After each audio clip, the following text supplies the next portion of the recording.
Poverty. It changed the human spirit. How did they break free? Government can't solve these problems, but people can. Escape from Poverty wants to help. Guiding people like Amy, who makes pralines. I have a dream of not only having a candy store in Lafayette, but in the surrounding areas, and eventually go international. Families like Carol and Kelly.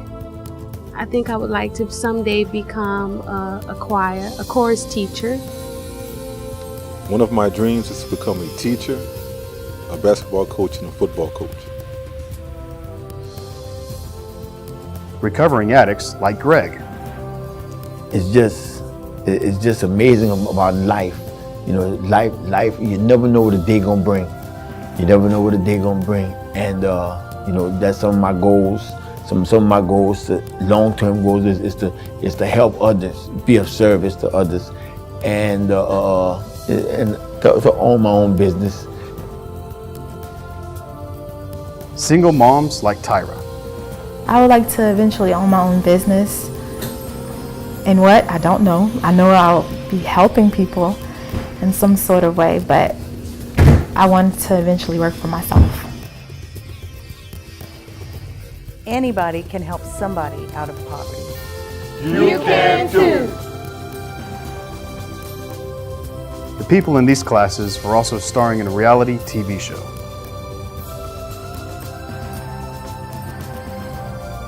Join us as we follow their journey from poverty to success. Our dream is to make their dreams come true. Escape from poverty. Escape from poverty. Escape from poverty. Escape from poverty is transforming my life. Transforming my life. Transforming my life. It's transforming my life.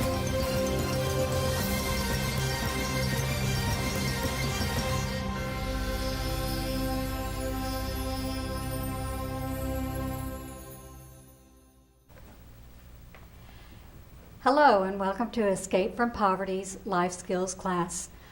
Tonight we're going to be talking about boundaries in relationships. And here to lead our discussion is Carol Pierce. Carol is a licensed professional counselor. She works for Bienvenue Counseling Services here in Lafayette, Louisiana. She specializes in trauma counseling, but I know from experience that she does marriage counseling as well. She saved my marriage. And she's an amazing counselor, so give her your respect. She's married. She has 2 grown children. And what's really unique about Carol is she waited till her kids were grown and gone and then went back to college and got her degree in counseling. So I want that to inspire you. It's never too late to get an education. So Carol, thank you so much for joining us tonight. I appreciate it. Not only a great counselor, but a great friend. It's good to be here. Yes. Yeah, when I first heard, talked to Linda, because she's a friend of mine from church. Some of you might remember that. But when I heard about her vision, I just grabbed onto it. It just had a ring of truth, and I've also known her working, you know, in the areas she's worked in for so many years, and it's just where her heart is and her passion. So I said, yes, I will join in, and let's, you know, I'll partner with you in this. So I'm really glad to be here, and I've met most of you guys before, so it's good to be here. What we're talking about tonight is boundaries. And boundaries is a word where you sometimes get an idea of what it is, but sometimes it's a little foggy as what is a boundary? So I thought I'd just kind of throw it out there, kind of when you hear that expression, like someone's going to set a boundary with someone, what does that mean to you? What does that mean? Maybe like a line a person doesn't cross. Like you'll maybe like when the kids are playing when they're younger. Right. Say, I dare you to cross this line. Right.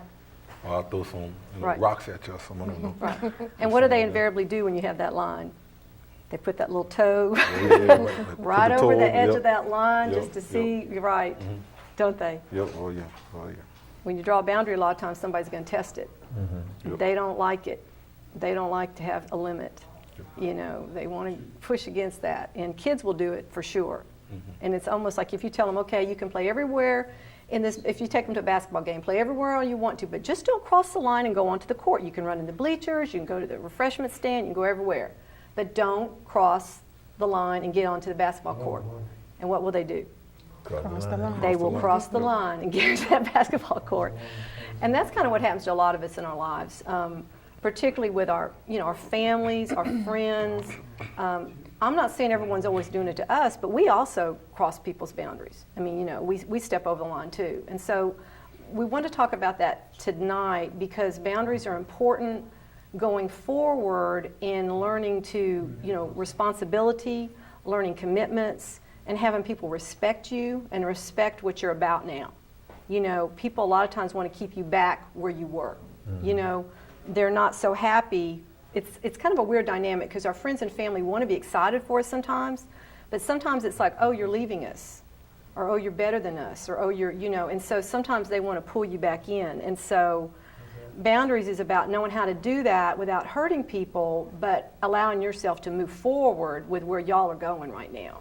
Okay, so we're going to talk a little bit about that tonight. And basically, a boundary on that little handout I gave y'all, this is actually the same training I did with the mentors like a couple of months ago. It's pretty much the same thing, except we're going to, kind of custom make it for you guys with some of the questions and answers at the end. But a boundary is where I end and you begin. Literally, it's like there's an end, like I end here and you begin here. And it's a property line, like what Carol was saying, and that, you're allowed to come this far, but you can't come over this property line. I'm responsible for my own property. You're responsible for your property. People a lot of times want to blame you. Oh, you made me feel this way, or you made me get angry, or they don't want to take responsibility, but we should take responsibility for our own thoughts, feelings, and behaviors. At the end of the day, everyone should take responsibility for their own thoughts, feelings, and behaviors. And to move forward and be successful, you're going to run into people who want to make you responsible for their lives still, who want to make you responsible if they're having a bad day or they feel upset. Well, you made me feel that way, and they'll try to put that on you. So some of what we're going to talk about is getting familiar with that, maybe learning some ways to deal with that when that happens so that you can move forward. I'm going to draw y'all a little diagram up here of I like illustrations because I think they help you kind of, after you leave here, my words may be like wah, wah, wah, like Charlie Brown. But sometimes a visual will help you kind of remember, oh yeah, I can go back to that visual and remember, how do I know what the boundary is? Right. And let's say, let's see if I guess I should stay on this side here. Here's a property. Here, a boundary. And let's say this is your property. And here's a gate. Okay? And on your property are all the things that belong to you. Like, here's a house, your home. You may have some young children at home that you're responsible for. You may have animals on your property that you have to take care of. You may have like a pond, things you've got to tend to, your garden. So anything that's within that property line is your responsibility to manage and take care of. But outside of this is other people's property. You're going to have someone down here who's got their house and their dog, their kids, and you're not responsible for them. However, what do we know? People want to make us responsible a lot of times for things that they should be taking care of. So think of a property line not like as a big thick wall that walls everybody out, but try to think of it like a fence that has some slats in it where some things can come on there. They come on and go out. I mean, it's not going to be perfect. Like, it's not going to be like a wall where you're in total charge and, nobody ever, makes you do anything. But you also have a gate where you can decide who comes on and off your property and that you're in charge of this. And so it's having a visual of that you want to have the property keep the good in but keep the bad out. That's the bottom line. Because when you see someone's life who's real chaotic, like they can't quite get everything done, or everyone's pulling them every which way. A lot of times it's because they don't have boundaries to structure in their lives and say, no, this is what I need to tend to today. You know, this is what you need to tend to today. Because why? What are some of the reasons we don't want to? Actually, this is the word I'm talking about. We don't like to say. No. Some of us. Now, some people do. Sometimes we have a hard time saying no.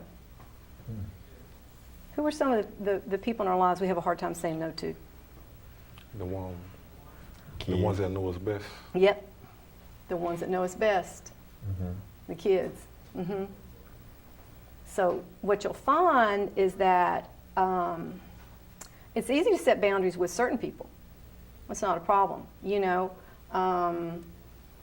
if somebody knocks on your door and wants something, you don't know the person. I'm sorry, I'm busy now, I can't help you. Excuse me. But let's say it's your daughter, and you know, she didn't, you know, have enough money. She lost her school money or something, but yet she wants you to give her some more. You know, it's going to be hard to say no to your daughter. So we give. And that can be a problem with the people in our family. Let's see. One of the indicators y'all can look for is when your boundaries are being crossed, is when you feel resentment. That's kind of your red flag that your boundaries are being crossed. You will start to get irritated. You'll start to be annoyed with somebody. And you'll start to have the attitude of, why are you always doing this to me? Why are you taking advantage of me? And you find yourself blaming the other person. Okay, can anybody relate to that? You know, can you give me, one of you have an example of a time when somebody wants you to do something and you really don't want to do it and you get stuck doing something for them? Just a type of example of that. I got one. Jump in. Want y'all jump in? All right. Say for instance, actually this week, my oldest son, the fair is around, you know, we got the fair going on. Can I go to the fair? Okay, let me think about it. Me and your mama going to talk. We talk about it, we let them go. Next day come around, can I go to the fair again? Like, no, not today. And we tell them no, you come back and ask again. come ask. Then we, you know, let them go, you know. But now on the back end, we thinking about the budget. We're starting to think about, you know, more, you know, trying to take care of the money more and all this and that. But we keep on giving. Maybe say like $5 here, $10 there, $2 here. Like it all adds up, you know. So we give. Then I think he actually again today, actually. So he just keep asking. Then we gave in a couple times, but now, you know, a couple times we probably shouldn't one time we probably shouldn't have let him go. We let him go anyway. Then that resentment, like, you know, not mad at him, but like mad at maybe upset at myself. Maybe, exactly. Because I heard myself within the budget plan. I was trying to work this money. I gave this, and I'm upset with myself. You know, something like, I guess the best example I can give. That's a great example, and that's kind of my point. Is sometimes the resentment isn't. Sometimes we're not so much angry at them, although we can be angry at them. We start feeling bad about ourselves. You know, we're like, man, why do I keep doing that? Or, you know, so our self-esteem goes down, and we just get kind of bummed because we know that we're being used. Sometimes we're being used, taken advantage of. And it's hard to know sometimes with our kids where those boundaries are. You know, with other people in life, it's easier. I found that it's like out here I can have these great boundaries, but then it narrows down and narrows down and narrows down till usually there's one or two people in our lives who we're weak with. Okay? You know, and now some people it's much bigger. There's a lot more people they don't say no to. Like someone from church calls, you know, and they're, you know, so-and-so's having a baby and we're looking for people to make the meal, and can you make the meal? Well, that is such a wonderful thing to do, to offer to make a meal for someone when you get that call. But let's say that day, that week, you are already just up to here with everything you're doing. You know, you're working a full-time job, you've got your own children, you know, you had been out the night before helping somebody else at their house, you've got something coming up the weekend to help out another relative, or, you know, and all of a sudden one more person, they want to put one more thing on top of your, you know, pile it on your wagon. It's in those moments that you have to really think, you know, am I going to be resentful if I do this? Or is it out of a pure heart of being really willing to give and being okay with it? I mean, there is nothing wrong with saying, yes, I'd be glad to bring that dinner to that person. That's a wonderful thing to do, no doubt about it. But even some of the good things we do can become things that we need to say no to because our lives become overwhelmed and we don't get to what we really need to be about. And we take on too many things for different people. A lot of it depends on our different personalities. Some people have no trouble with that. I mean, sometimes I don't know, sometimes guys kind of, I mean, women we're more nurturers, caregivers. Sometimes we're a little weaker in that area, some of us, but you know, sometimes not so. A lot of men have that too, where they want to be helpful and they want to help out. When two people take responsibility for a relationship, it can grow. When one takes too much responsibility, he will resent it. When the other does not take enough responsibility, he becomes self-centered and controlling. And so what you have is, especially in a close relationship, if you want that relationship to be healthy, boundaries keep it healthy. Because otherwise, if I'm taking on all the responsibility for you, then I'm going to start to resent you. At some point, I'm going to be like, man, you know, I'm doing all the work here, you know, and I'll resent you. And the other person, if they take, they become more self-centered, more controlling. And it's so then you've got this bad dynamic going on that isn't good for anybody in the relationship. So actually, it's a very loving thing to set boundaries and to say, I'm not able to do that. Any thoughts you guys have as I'm talking about this? Anyone you're thinking of, or anything that comes to mind?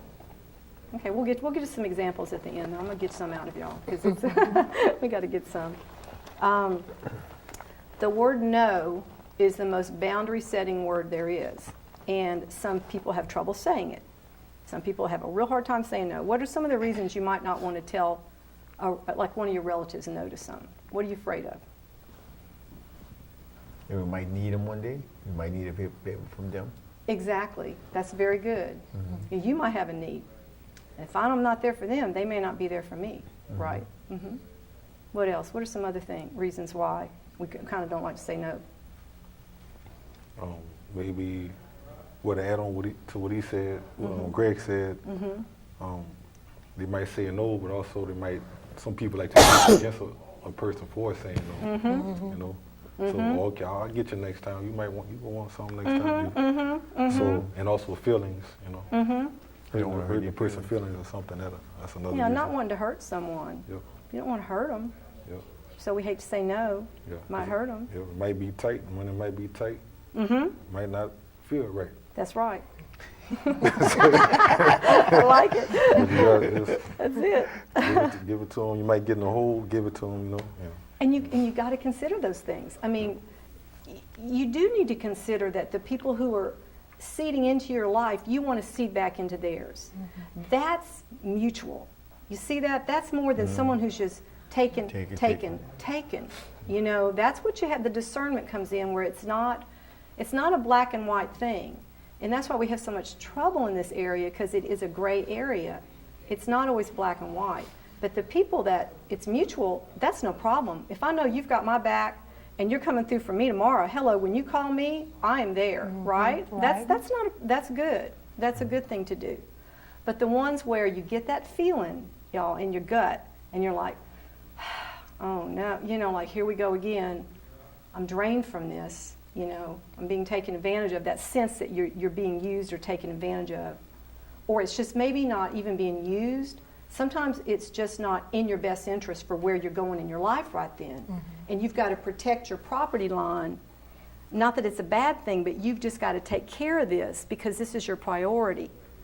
And not everyone's going to understand that because they don't know everything you're going through. Now, there's something wrong with like putting up a wall.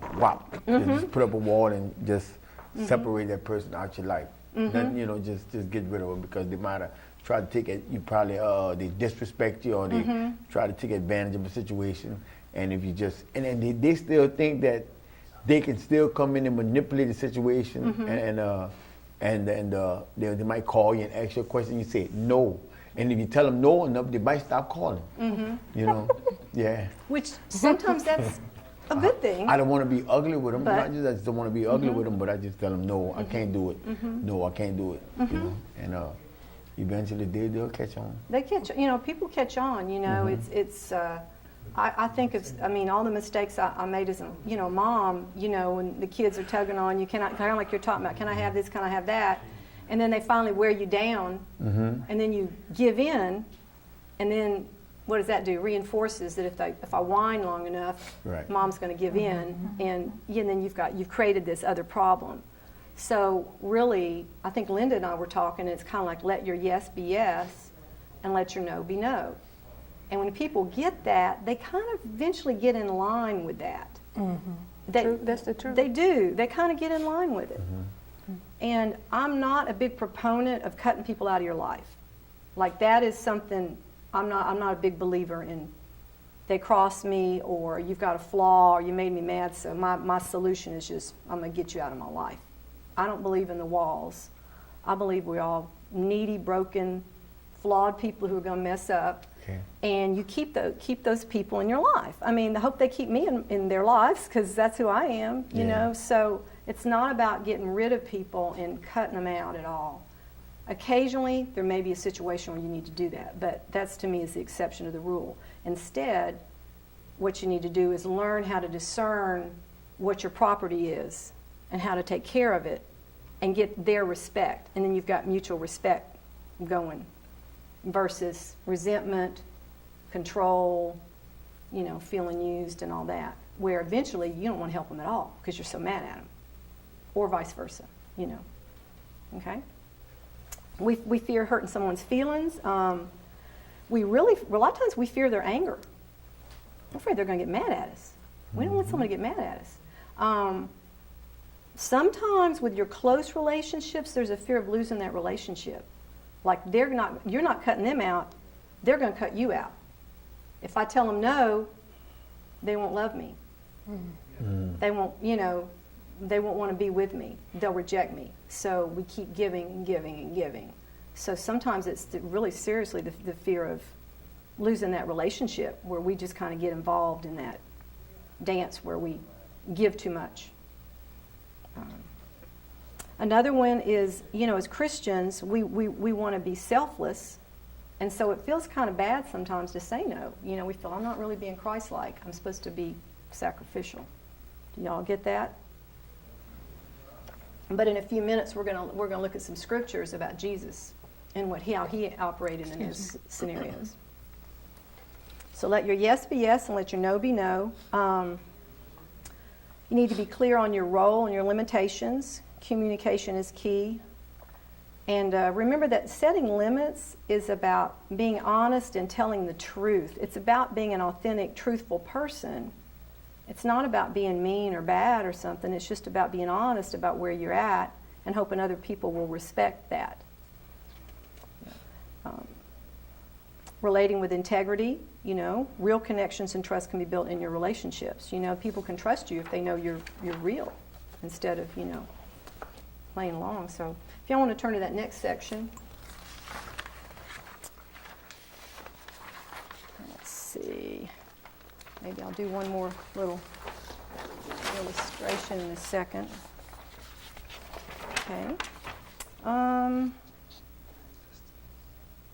I guess I want y'all to be aware too about, and I think this is on the other page, but it's okay, the tension between the two. There's always going to be a tension between giving sacrificially and having boundaries, and that's what we're talking about. It's that black and white gray area, so just be aware of that. It's going to be there. You can't really make that perfect distinction all the time. I want to draw you another illustration just because I think they stick in your minds better sometimes than the words will after you leave. But another way to help discern where the boundaries are. This is a roadway. Picture you're going down a street, okay? And here's your car. And let's say you're going this direction. And notice you're staying in your lane. You're within the boundaries of your lane. You're safe here. No one's going to hit you. You're okay. You're in there. Let's say there's another car coming the other direction in their lane. and they're going within their property, their boundary line on the road, they're going their direction. It's not a problem. Everybody's in their lane. You're taking care of your business and your responsibilities. They're taking care of their business and their responsibilities. You wave as you go by. Everyone's respectful. No problems. But what happens when you get out of your lane and into someone else's lane and take responsibility for things that aren't yours? You know, like paying somebody else's bills when they've been, no, there's a time to do that, but what I'm talking about, paying someone's bills when you've seen them, you know, waste the money and not use it the right way over and over and over again, but yet then they come to you and want more money. You know, and it's like not your responsibility. It's their responsibility to manage their life, but yet they keep bringing it to you. Those are tough. Those are some of the tough ones. But if you get out of your lane, and let's say, and you go cross over into their lane, see what might happen here. So there might be a crash. Mm-hmm. A lot of times you're actually preventing them from the growth that they need in order to grow, because you're rescuing and saving them from their own consequences. And so where it kind of looks like a loving thing at times, really, if you get out of your lane and cross over and always caretake over here, it can really cause problems for other people. In other words, boundaries are like minding your own business. That's it. Mind your own business. That's it. I'm going to put that on here because that's it. Mind your own business. Let everyone, if we did that, you know, we grow more, and where we need to grow, and we allow other people to grow more. Mm-hmm. We're going to talk about that in a second. Okay. I just wanted to mention about the resistance to boundaries, though, before I go into the next section. People are going to resist, you know. If you have, do y'all have children? Does everyone here have children? Okay. If you have a child and you set a boundary, they're going to push against it. Like we talked about the basketball court, there's always going to be that. And a lot of times, you know, your children or your relatives or maybe even people you work with, they're going to use two mechanisms to control you when they don't like that boundary being crossed. And that's usually anger and guilt. Or silent. Or silent treatment. I want to talk to you. Yeah, right. Which is anger can be that. It's just quiet anger. Right? And so just be aware of that those are when you see that coming, recognize it. Oh, kind of like they're trying to work it, you know, they're trying to manipulate it. They're angry at me. I need to let them be angry. You know, the one who's angry with you is the one who has the problem. They're upset. They're not getting their way. You know, it's important for you to stay calm. This is real important. When you're setting a boundary, stay very calm. Don't react to their response, because if you do, then you've got another set of problems. Try to stay objective and separate from their anger, and don't take it on. You can be compassionate, but just don't buy into it and also get angry back yourself. And I just would, you know, this is kind of just a caution. Guilt messages, those are going to come, you know. Recognize them, realize they're really anger in disguise. The person's angry, but they're going to kind of guilt you a little, you know, to kind of see if they can still get you to do what they need. And it doesn't feel good to feel guilty. It's a bad feeling. They're going to try to place the focus on you and your behavior and kind of put it back on you. So kind of notice when that happens. You're like, no, I'm sorry, I'm not able to help out right now with that. Well, you do such and such, and you should be, and all of a sudden there's like an attack coming on you, and you're like, okay, so just be aware that these are the things that may come as you start to set boundaries. I'm sure some of you have already set boundaries with people at times and have experienced that. Is that correct? I mean, if you've said no to someone, sometimes they don't like it. So you can be compassionate to someone and be, you know, okay, you like listen to their feelings, like, I'm so sorry, you know, I wish I could help with that. I'm just not able to right now or whatever. But don't get hooked into the struggle with it. That's just what I really wanted to kind of hit home with tonight. Is it's that way you stay calm. Mm-hmm.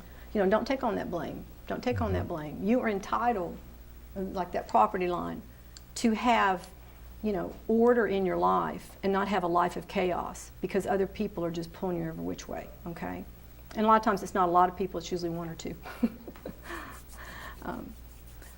Another illustration that keep in mind the people in your lives who don't like that you set a boundary is that it's kind of like the crabs in a bucket. Have y'all ever been crabbing? Mm-hmm. You know, you go crabbing, you get your bucket, get your crabs going in there, and inevitably some of them will stop piling on top of each other and trying to crawl out of the bucket, right? Right.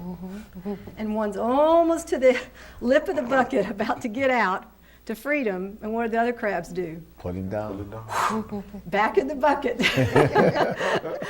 And so that's a good visual too, when you sense that someone isn't glad that you're moving on, someone isn't glad that you're growing and being stronger and having some limits, that it's kind of those crabs in the bucket. You don't want to be pulled back in, you know, to that bucket. You need to keep on with what you need to keep on with, and know what your goals are. Where are you heading? What are you trying to do in your lives? And you're important as the people who might need something from you at those times. So, okay. Any questions about all that? Okay, good. Okay, two other things, a little teaching, then I want to talk to y'all and get some real life examples from you. Rescuing and caretaking. Those two things I want y'all to kind of recognize. Rescuing is when you save others from the negative consequences of their choices. They've messed up, but you step in and save the day. And it robs the rescuer of the self-respect that comes from knowing their choices matter. Like if you're always rescuing someone, what winds up happening is they wind up feeling disrespected in the long run. Do y'all get that at all? Or is that, you know, it's kind of like you're the one who has to swoop in and save the day. And it kind of gets this imbalance of power where you're the rescuer and they're down here. And so resentment will grow with that. So notice that when you're actually in that kind of mode of rescuing, it's actually a very disrespectful message to rescue people. It basically says, I'm going to have this kind of quoted on here because to me this is what it says. You can be foolish because I, the great wise one, will save you from yourself. So you're kind of, it's almost that kind of position where I'm kind of better than you somewhat can happen. It can feel very powerful to rescue. I mean, I'm kind of a rescuer caretaker. That's why I'm in the counselor business. I just get to do it legitimately at the office. You know, so I kind of transferred my rescuing issues into like a place where it's constructive and not as destructive. Because you find a lot of nurses, you know, so you know, all of us in the caregiving business, we have that in us. We have that heart where we want to help and we want to do for people. That's a great quality. We don't want to turn that off in us. I mean, that is a wonderful quality. You want to help other people and to give, but it's just when it gets out of balance and it turns into the rescuing that it causes some disrespect and some problems. Caretaking is basically doing for others what they could or should do for themselves. Do any of y'all look after elderly parents right now? Any of y'all have that situation going on? I live with my mom. You live with your mom? Are there some things you need to help her with at times because she's not able to do them herself, or? No, but she always want me to go to the store for her. I have to go to the store. And when I don't go, she get mad. Okay, you get a little mad there. Yeah. Yeah, so, and that's probably one of those gray areas, you know, that you have to look at. Now, if she was in a situation where she couldn't drive, or she was in a wheelchair, or something like that, She doesn't drive. Yeah, okay, well, you know, there's some of that. Like, so doing for someone what they can't do for themselves, that's not caretaking. Okay. That's appropriate. That's giving. You know, my mother is in a nursing home now with Alzheimer's. I've been looking after her for 5, 6, 7 years. You know, I do things for her she cannot do for herself anymore. I go and I do all the, you know, that's appropriate. Your children, your young children, absolutely appropriate. But then there's other people who they can do for themselves. So kind of one of your boundary markers is it something a person could and should be doing for themselves?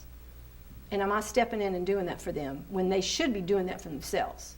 Like say they need to go to the store, where they could walk to the store, they just don't want to go the 3 blocks, you know, and then you wind up using your gas, using your time, and always taking that kind of thing.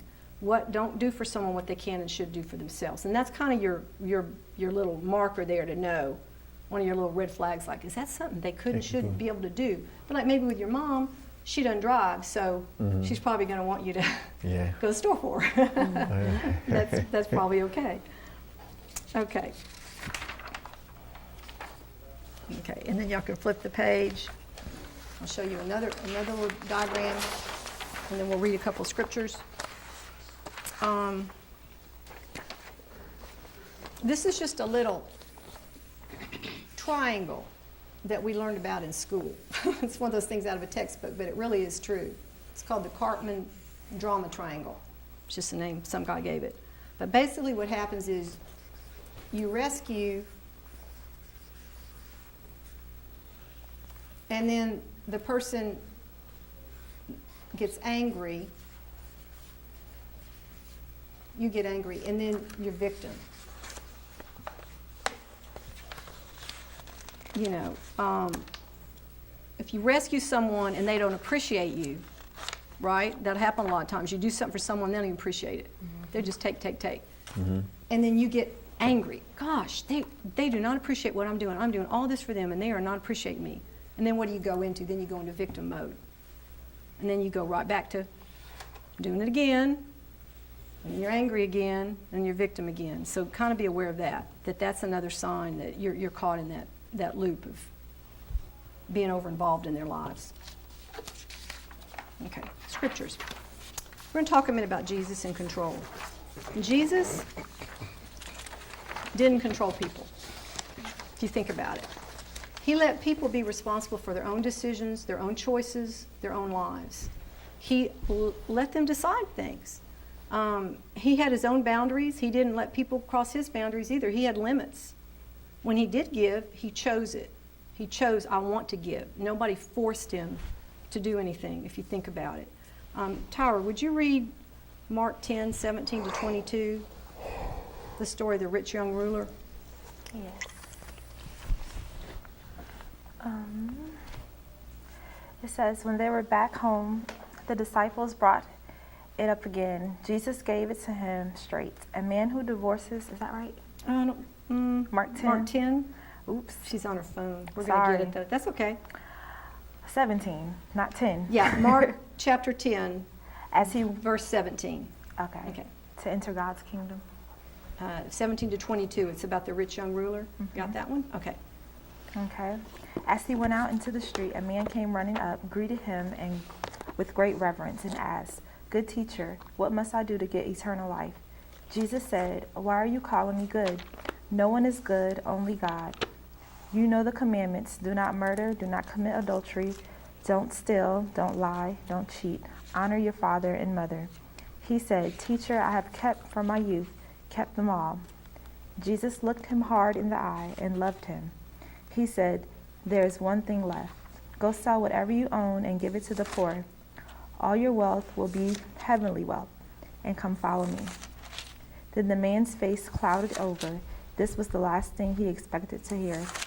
And he walked off with a heavy heart. He was holding on tight to a lot of things and not about to let them go.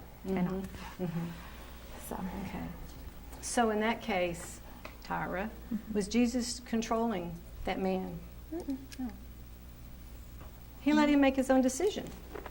He freely allowed him, he gave him the choices, and then he freely allowed him to make the choice for his life. And so he's our example.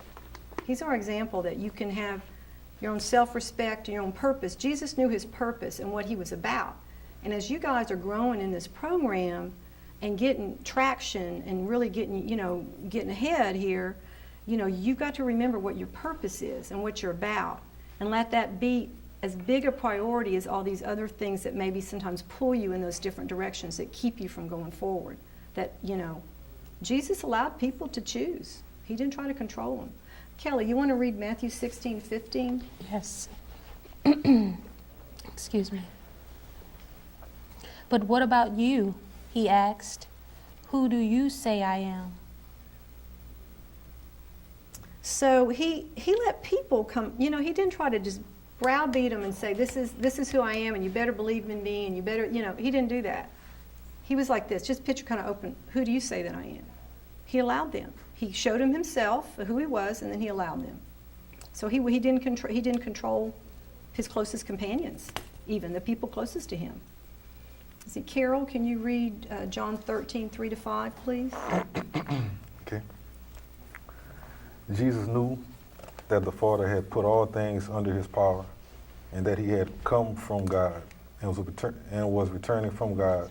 So he got up from the meal, took off his outer clothing, and wrapped a towel around his waist. After that, he poured water into a basin and began to wash his disciples' feet, drying them with the towel that was wrapped around him. Do you think that Jesus felt pressured to wash those feet? Not at all. Not at all. It's just a gift. It was purely a gift.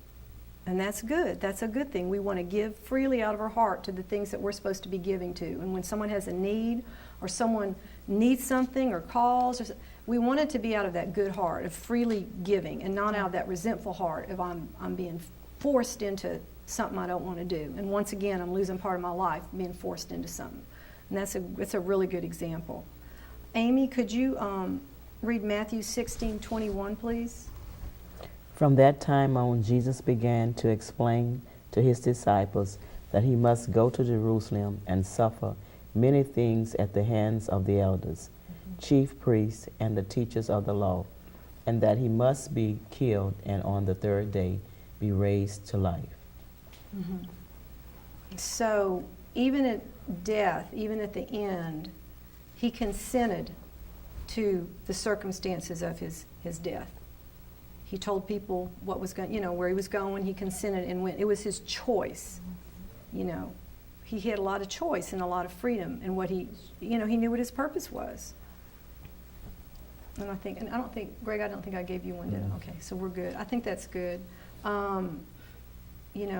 The reason that my Father loves me is that I lay down my life only to take it up again. He chose that.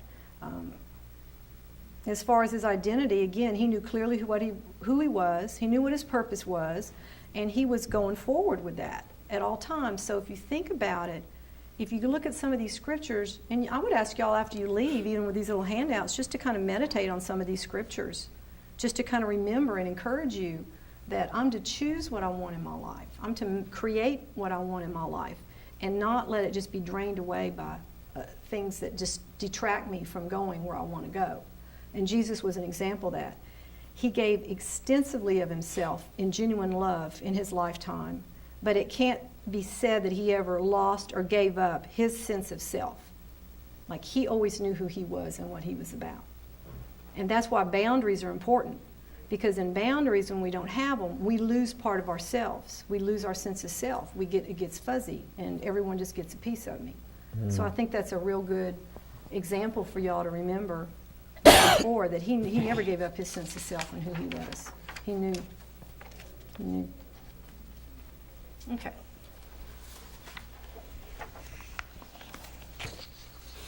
Okay, let's talk about, we're going to kind of spend the next minutes, kind of towards the end here, talking about some practical situations.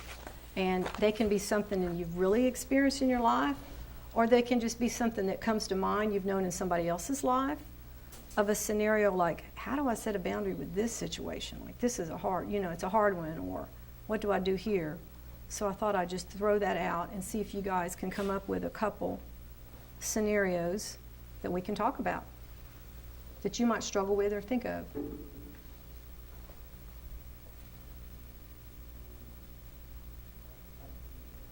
I'll be silent for a while. The teacher has to be silent to see if something comes up. Just give it a sec.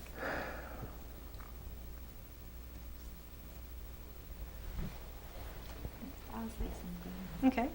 I had a friend a long, long time ago, and I knew that she was using me. But and I wasn't so much upset about it though, because I knew that in the end she would thank me for it later. So I knew that by helping her and helping her children, that it would not only help me, spiritually, but it'll help her as well. because even though at the time her intentions weren't good, I knew in the end she would see that later on, like, wow, she did this regardless of my intentions, regardless of my attitude. So, and it did, like later on, she was like, I'm sorry, like years later, I'm so sorry what I did, I'm sorry. And she said, I thank you so much. And I'm like, oh, you're welcome. And I was upset, I was upset at the time, but later on, you know, God worked on my heart and was like, look, whatever you did is gonna count for me. So don't worry about how you're feeling about it, just worry that, you know, just do what you're supposed to do. If I lead you to it, then you need to do it. So in that case, was she crossing your boundaries? Were there some things in the relationship where it wasn't okay with you what was going on? Is that what you're saying? Yeah, at the time, it was a little bit of both. Like, she was crossing boundaries, but it kind of like taught me how to, you know, be quiet, don't say anything, just, you know, and speak up when I need to speak up. Right. But just do whatever it is I had to do to help her and her kids. And you needed to do that at that time. I needed to do it at And the sometimes time. it's the right thing, isn't it? It is the right thing. Yeah. And that's okay. And we should be about that. I do things all the time that aren't really what I want to do, but I feel like I'm supposed to do, and that's okay. I just don't want to feel resentment. I don't want it to feel like a drain. But every day we have to do things we don't want to do. So that's not a boundary crossing. We have to do that all the time. In your jobs, you have to do things you don't want to do or don't like. I have a scenario and this just happened recently, where I was taking this young person to school, and for trade they would do my hair, and it was like whenever they called, I'd go get them, bring them to school, go get them from school, drop them off. But whenever I need them to do my hair, it was always an excuse. Yeah. You know, and it got to be real frustrating. And so I was like, and I was starting to get resentments about it. So what I did, I cut my hair off.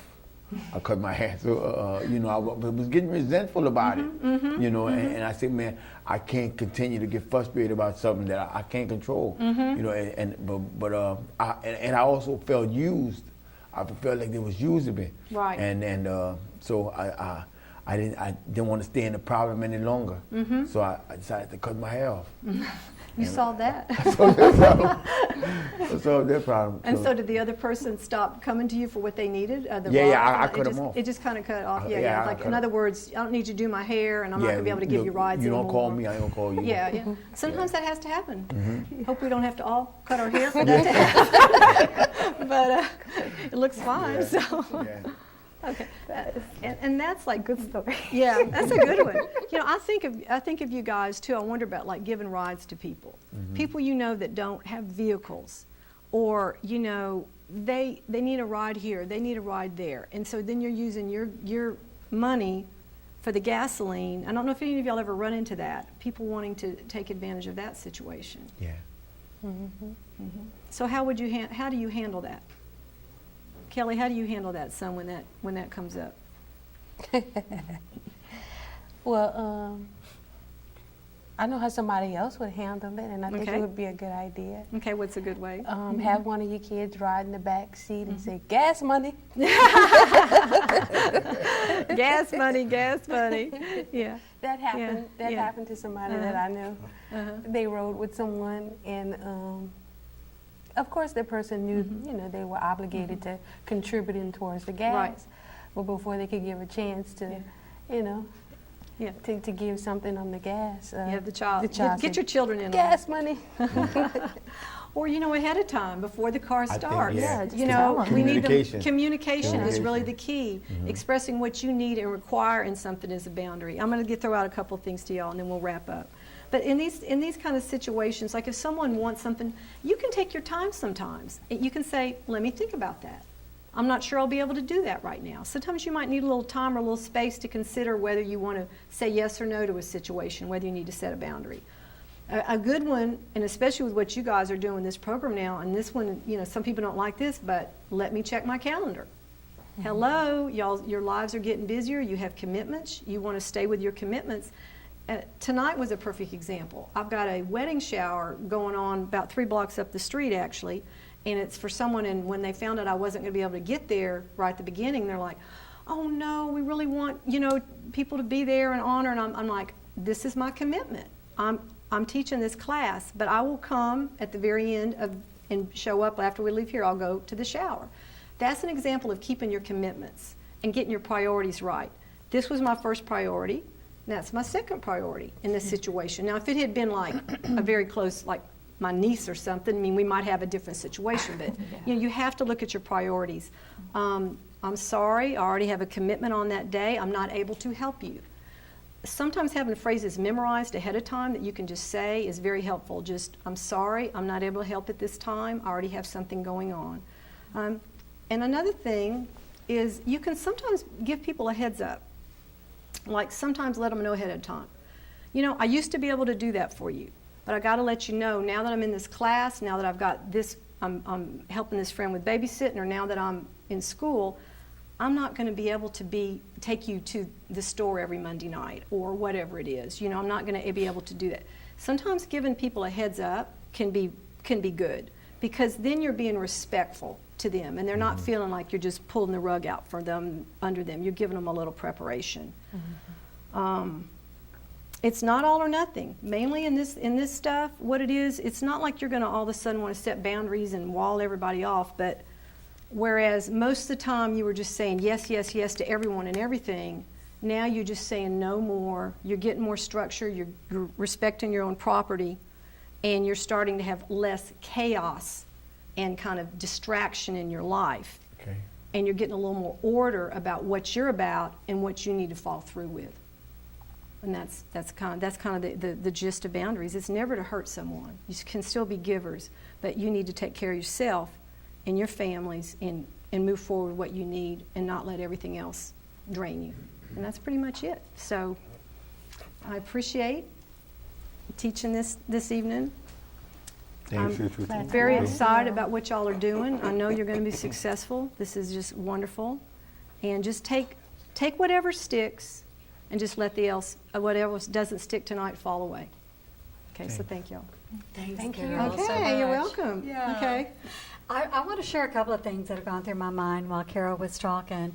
A few years ago, I took a class on management and how to be successful in business when I was first thinking about starting this ministry, you know, and I took that class. And the very first thing she talked about in that class, she said, manage your commitments. Number one thing that a professional person does, manage your commitments. And that's why you have calendars, and you put your commitments on your calendars.